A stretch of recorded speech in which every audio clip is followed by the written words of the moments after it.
Before the pharaohs ruled Egypt, before the philosophers of Greece, before the might of Rome, there existed a forgotten world, mysterious, majestic, and silent. Along the banks of the Indus River, one of humanity's earliest civilizations quietly flourished, advanced, organized, and full of secrets still buried beneath time. This is the story of the Indus Valley Civilization. Over 5,000 years ago, long before India became the land we know today, a new civilization began to emerge in the northwestern regions of the subcontinent. It settled along the banks of two great rivers, the Indus, flowing mightily through what is now Pakistan, and the mythical Saraswati, now lost to time. This was the dawn of the Indus Valley Civilization, also known as the Harappan Civilization. Historians divide this civilization into three phases. The early Harappan phase, around 3300 to 2600 BCE, where small farming villages slowly transformed into urban settlements. The mature Harappan phase, from 2600 to 1900 BCE, the golden era, when great cities like Harappa and Mohenjo-daro rose in grandeur. And finally, the late Harappan phase, from 1900 to 1300 BCE, a period of slow decline as the cities began to fade into silence. At its height, the Indus Valley Civilization stretched across over 1 million square kilometers, from Baluchistan in the west to the Ganges Plains in the east, covering parts of modern-day Pakistan, India, and even Afghanistan. But who were these people? How did they build such order, without kings, without empires? The answers lie buried in the ruins they left behind. In the early 20th century, a discovery shocked the world. Ruins of a vast ancient city buried beneath layers of earth and time. In 1921, British archaeologist Daya Ram Sahni uncovered the remains of a mysterious city near the modern-day town of Harappa. And just a year later, another site was revealed, Mohenjo-daro, meaning Mound of the Dead, in present-day Sindh, Pakistan. These were not isolated villages. These were planned cities, with roads, drainage, and architecture that rivaled the best of the ancient world. As excavations continued, more cities were brought to light. Dholavira in the arid Rann of Kutch, known for its sophisticated water reservoirs and unique town layout. Lothal, once a bustling port with what might be the world's earliest known dockyard. Rakhigarhi, one of the largest sites located deep in the Indian state of Haryana, rewriting the map of ancient Indian history. Each city shared a sense of unity, the same brick sizes, city plans, drainage systems, as if guided by a common cultural code. But what's even more fascinating is what we haven't found. No towering temples, no palaces, no signs of royal tombs, a civilization that thrived without kings. The more we discover, the more questions arise. Who were the people of Harappa and Mohenjo-daro? How did they coordinate such complex urban life across such vast distances without leaving behind a written history we can read? Step into a world over 4,000 years old, yet designed with a modern mind. The cities of the Indus Valley weren't chaotic clusters of huts, they were marvels of early urban engineering. Streets ran in perfect straight lines, intersecting at right angles, forming organized blocks. Cities like Mohenjo-daro were built on elevated platforms, protecting them from floods. They used standardized sun-dried mud bricks for houses, some of which were 2 stories tall, showing a remarkable sense of uniformity and planning. Perhaps their greatest feat? The drainage system? Underground covered drains ran along every street with inspection holes placed at regular intervals. Homes were connected to these drains, each equipped with private wells and bathrooms. Imagine that thousands of years before ancient Rome, these cities already had functioning sewage systems. And at the heart of Mohenjo-daro stands one of its most iconic structures, the Great Bath. A 39-foot-long public bathing pool built with watertight bricks and sophisticated drainage, possibly used for ritual purification. Granaries, public halls, and open courtyards suggest a communal way of life, but here's the twist: no evidence of temples or palaces. In a world filled with kings and gods, the people of the Indus built cities not for rulers, but for citizens. Society and daily life in the Indus Valley Civilization were, well, quite fascinating. The people lived in organized cities with a strong sense of community. Social structures were in place, yet there seemed to be a sense of equality among the inhabitants. Everyone had their role and they contributed to the collective well-being.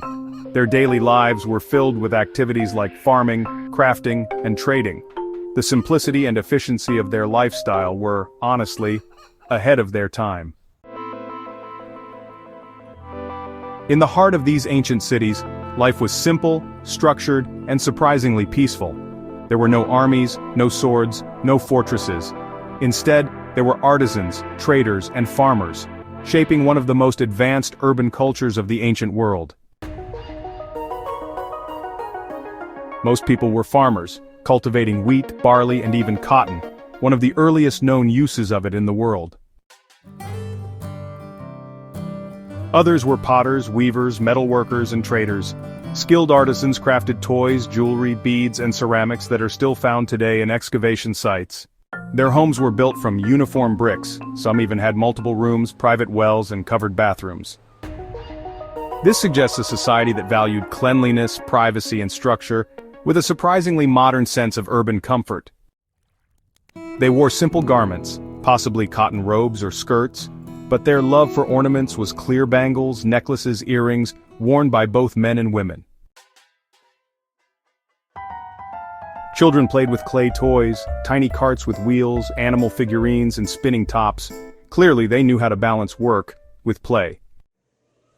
What's truly remarkable, among thousands of excavated artifacts, almost none are weapons. No swords, no spears, no grand armies or war walls. This was a civilization built not on conquest, but on culture, trade, and tranquility.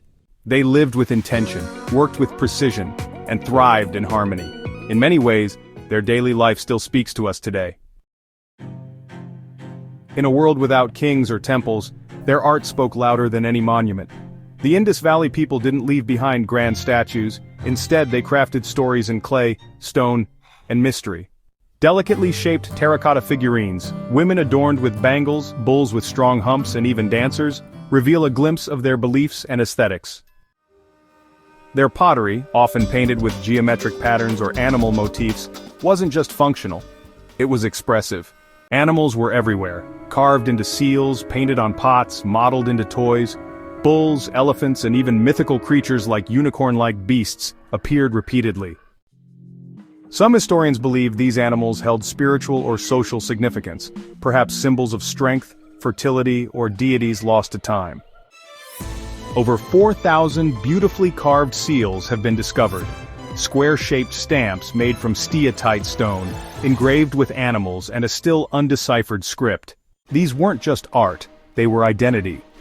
Used perhaps in trade, authentication, or spiritual rituals, each seal was a symbol of civilization's creativity and complexity. Among them, one seal stands out, the mysterious Pashupati seal, showing a horned figure seated in a yogic pose surrounded by animals.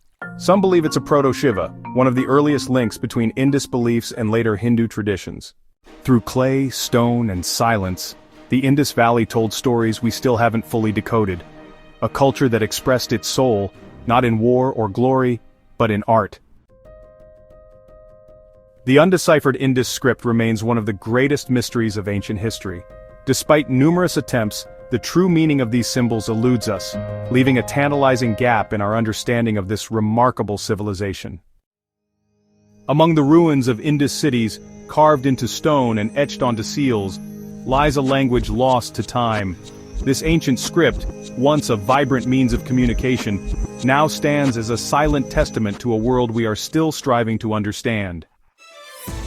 A script made of symbols, short, sharp, cryptic, found on over 4,000 objects. Yet no one, not even the best linguists of our age, has been able to decode it. The inscriptions are brief, usually 5 to 6 symbols. No Rosetta Stone, no bilingual text, and no clue about the sounds they represented. Some believe it's a logo-syllabic language like Sumerian or Egyptian. Others argue it's a symbol system, more like a code than a spoken language. Scholars, historians, and now even artificial intelligence have all tried to crack the code. Patterns exist. Repetition, symmetry, but meaning, still a mystery. Until we find a longer text or a translation key, the Indus script remains one of the last great linguistic puzzles of the ancient world. A civilization that built great cities, traded across oceans, and crafted stunning art, yet left behind a voice we still can't hear. Their language whispers to us from the past, and we're still listening. The Indus Valley Civilization wasn't just advanced, it was connected.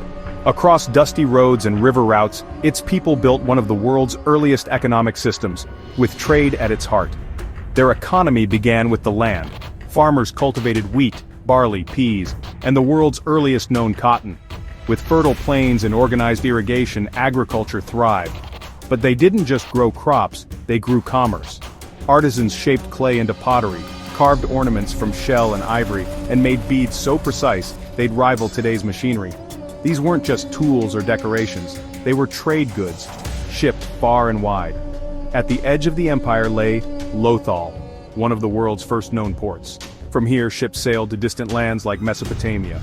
They traded carnelian beads, ivory, cotton, and in return, brought back metals and luxury items. In Sumerian records, there's mention of a mysterious land called Meluha. Many scholars believe this was the Indus Valley. Trade required trust, and the Indus people created it, with standardized weights and measures carved from stone. Their systems were precise. Evidence shows uniformity across cities, proving not just trade but coordination on a civilization-wide scale. From the farmlands of Punjab to the docks of Lothal, the Indus economy was a quiet engine of innovation, one that fueled connections across continents, long before the world even knew what globalization meant. For all its brilliance, the Indus Valley Civilization left behind more questions than answers. No king, no war, no temples, just silent bricks and symbols that whisper of greatness, lost to time. Unlike Egypt or Mesopotamia, there's no evidence of a central ruler. No royal tombs, no grand palaces. So who governed these massive cities? Was it local councils, priests, or a completely different system? One we've never seen before? Other ancient civilizations built massive temples to honor their gods. But in the Indus Valley, not a single temple has been found. Were their spiritual lives more personal, or have their sacred spaces vanished with time? And most puzzling of all, no weapons, no armies, no conquest, a Bronze Age civilization without war? Could this have been the most peaceful ancient society in history? Or have we simply not found the evidence yet? Historians debate, archaeologists dig, yet the mysteries remain, buried in silence. Who were they? What did they believe? And why did they disappear? 3,000 years later, the Indus Valley still guards its secrets, daring us to uncover them. No civilization lasts forever. And around 1900 BCE, the lights began to dim in the Indus Valley. The cities were abandoned. The streets fell silent. The script, never written again. But why? What could have brought down one of the most advanced civilizations of the ancient world? Many scientists believe the Indus Valley suffered a massive ecological shift. Monsoons changed course. The mighty Saraswati River, once central to life, dried up. Other areas may have faced severe flooding, making cities uninhabitable. When nature turns, even the greatest civilizations must bow. There's no sign of destruction, no burning, no mass graves. This suggests a slow decline. Perhaps people simply moved on. As rivers dried and trade routes collapsed, they may have migrated eastward, blending into smaller villages across the subcontinent. Older theories spoke of an Aryan invasion, warriors sweeping in and conquering the Indus cities. But modern scholars challenge this, pointing to lack of war evidence and suggesting cultural mixing instead. It may not have been an invasion, but a slow merging of traditions that formed the roots of Vedic India. In truth, the fall of the Indus Valley may have had no single cause. Perhaps it was a perfect storm, environmental collapse, economic failure, and shifting cultures, a quiet ending for a silent civilization. Yet even in its fall, the Indus Valley left behind a legacy that would echo through the ages. The Indus Valley Civilization may have vanished into time, but its spirit still echoes across the Indian subcontinent. It gave the world one of its first urban societies, long before the rise of Rome, Greece, or China. Its cities were built with order, its people lived with peace, and its innovations, from drainage systems to trade, were far ahead of their time. Though they left behind no temples, no grand kings, no towering statues, they gave us something far more powerful. A glimpse into a civilization that valued balance, sustainability, and silent brilliance. Even today, scholars across the globe work to decode their script, uncover their secrets, and piece together their story, one artifact at a time. Because the Indus Valley is not just history, it's a mystery still unfolding. From silence they spoke, From dust they rose, and though they disappeared, the legacy of the Indus Valley will forever live on, in the roots of India, and in the pages of epic world history. So, what do you think? Which mystery of the Indus Valley Civilization fascinated you the most? Was it the undeciphered script, the peaceful cities, or the secrets buried in time? Let me know in the comments. I'd love to hear your thoughts, and hey, if you enjoyed traveling through history with me today, don't forget to like, subscribe, and hit that bell icon so you never miss another epic journey. This is Epic World History, and I'll see you in the next chapter of the past.